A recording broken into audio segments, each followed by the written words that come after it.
Okay, so today we're diving into the life of a woman who is seriously impressive. We're talking rock star lawyer turned tech CEO, all with this incredible energy that just jumps out at you. Yeah. Farah Zafar, right. Exactly. And the interview you shared, the one from Entrepreneur Emmy's YouTube channel, she is so open, so real, like you really get a sense of what drives I her. know, right? No filter. Yeah, And to understand that drive, you almost have to start from the beginning. totally. She talks about her childhood as a Pakistani girl growing up in the UK, and you can tell her father's journey had a huge influence on her. Oh, absolutely. Like his story is amazing. Incredible, right? Imagine fleeing a war-torn country when you're just 18 years old. Wow. That's what he did. Immigrated to the UK from Pakistan. Talk about resilience. Yeah. Starting from scratch, building a life for his family. Wow. And he really instilled in Zafar this belief that education was their ticket to something better. He sounds like a pretty strict dad, though. Didn't she mention something about him making them practice handwriting every single day, like even with computers everywhere? Right. Yeah. It's kind of funny when you think about it now, but it speaks to those core values, that work ethic he instilled in her. Hard work, discipline, always striving for excellence.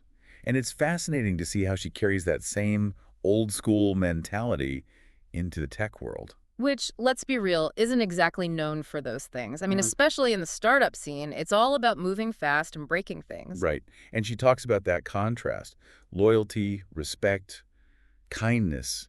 These are values she really emphasizes. And they're often missing, sadly, in those cutthroat environments. Exactly. But here's the thing that surprised me. What's this? She actually admits that she didn't enjoy her corporate law career. Really? You'd think with that drive she'd have been in her element. You would, right. Yeah. It just goes to show that success on paper, it doesn't always equal happiness. And you have to remember the timeline here. We're talking about a time when the corporate world, especially law, was even tougher for women. Oh, absolutely. She was often the only woman in the room, under immense pressure. I can only imagine. And that makes her decision to move to Dubai even more intriguing, don't you think? Oh, 100%. No safety net, no familiar faces, just a leap of faith. Right. Have you ever felt that pull to just go for it, even with all the unknowns? Oh, big time. It's like closing your eyes, taking a deep breath, and jumping, knowing it could lead to something amazing. And in both your cases, it clearly did. And that move to Dubai, that leap of faith, it's really what paved the way for Lively. Yeah, it's pretty wild when you think about it. Like, who could have predicted a global pandemic would be the catalyst for a whole new social media platform? One that's all about giving power back to creators. Right. It's like she just tapped into this massive shift we all felt. Suddenly everyone's online, even her 90-year-old dad on Zoom. Which is adorable, by the way. It is. But it also highlights how crucial it was for creators to adapt. Totally.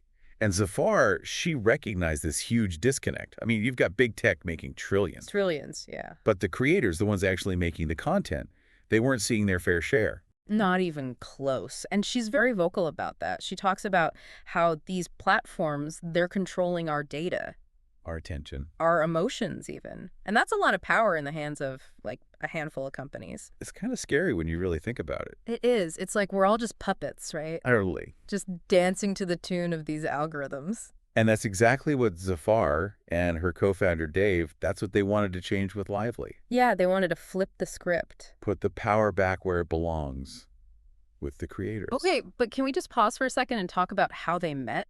Oh, yeah. A detox retreat. Come on, you can't make this stuff up. It's like the start of a really bad rom-com or something. I know, right? But you know what I think it says? They're both willing to do things differently. Definitely.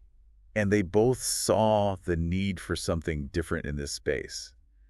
They wanted to build a platform that actually valued creators, rewarded them. And they were willing to go against the grain to make it happen. Exactly. And speaking of challenges, let's talk about funding. So you've got this incredibly successful lawyer, impressive track record, and even she faced roadblocks trying to get Lively off the ground. 100 investor pitches. Over 100, she said. Imagine the guts it takes to keep going after that much rejection. Seriously, that's where that resilience really shines through. right? And it's those rejections that led them down a different path, which I think is really interesting. Hmm. Instead of chasing after the big venture capital money, they found these angel investors who connected with their mission on a much deeper level. People who believed in Lively not just as a business, but as like a movement. Exactly. And this is where things get really cool, because that's when they introduced Lively's own token, LVLY. She talks about this vision of basically merging social media with digital finance, which sounds incredibly complex to someone like me. Yeah. What does that actually look like? Like, how would that work for someone who's not, a crypto whiz? It's almost like she wants to demystify it, make it accessible for everyone. Exactly. Yeah. But she said it herself, right? Like less than 5% of people worldwide are actually involved in cryptocurrency or, this whole world of decentralized finance. That's such a tiny percentage. It is. And she sees that. She sees that gap, that intimidation factor. And her whole thing with Lively is, how do we give people the tools? How do we empower people with the knowledge to actually participate? So it's about education, really. Yeah.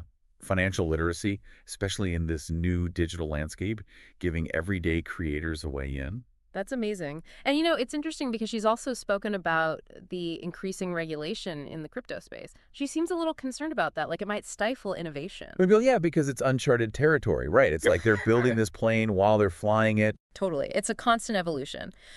But let's shift gears a little bit, because what I find so fascinating about Farah Zafar is how candidly she talks about success and happiness. Like, this is someone who, on paper, has achieved what many would consider, the pinnacle of professional success. Right, she's at the top of her game. Exactly. And yet she's so open about the sacrifices, the trade-offs, the fact that it hasn't always been like sunshine and rainbows. Well, that's the thing about success, right? It doesn't always come easy, and it doesn't always look the way we expect. Right. I mean, she even admitted that she hasn't really had time to think about happiness, which I don't know about you, but I was like, oh, wow, I feel that. Oh, 100%. I think a lot of us can relate to that. You're so caught up in the hustle and chasing those goals. Mm. It's easy to forget to actually enjoy the ride. Totally. And it makes you think, what does happiness even mean, right? Is it Right. these big accomplishments, or is it something smaller, something more, dot every day? Right, like what actually brings you joy? It was interesting to hear her talk about finding joy in those simple things. Yeah. Coming home to her dog, feeding the It's birds. those little moments. Exactly. And I think that's such a good reminder for all of us to find those moments of peace, of gratitude in the midst of everything else. Absolutely. And, she doesn't shy away from her struggles either. I mean, hearing her talk about her marriage, how it was the biggest mistake of her life, how it nearly destroyed her, it was powerful. It's real, and it makes her relatable. Like even with all her success, she's still human. 100%. But what's truly inspiring is her resilience. Oh, yeah. The way she refuses to let those difficult experiences define her. She owns her mistakes, learns from them, and keeps moving forward. Exactly. And I love that even when she talks about her proudest moments, it always comes back to family, Ah. making her father proud. That's what truly matters. It's a beautiful thing, isn't it? Like sometimes those most meaningful markers of success, they're deeply personal. They're rooted in our values and the people that matter most. It's a good reminder for all of us. So as you go about your day, think about that. What does success really mean to you? Is it about those external things, the validation, the accolades? Or is it about something deeper, something that resonates with your core values? Maybe, just maybe, Farah Zafar's story will inspire you to take that leap, to chase those dreams, and define success on your own terms. Thanks for joining us for this deep dive. Until next time, keep exploring, keep questioning, and, like Farah, don't be afraid to find joy in those everyday moments that make life extraordinary.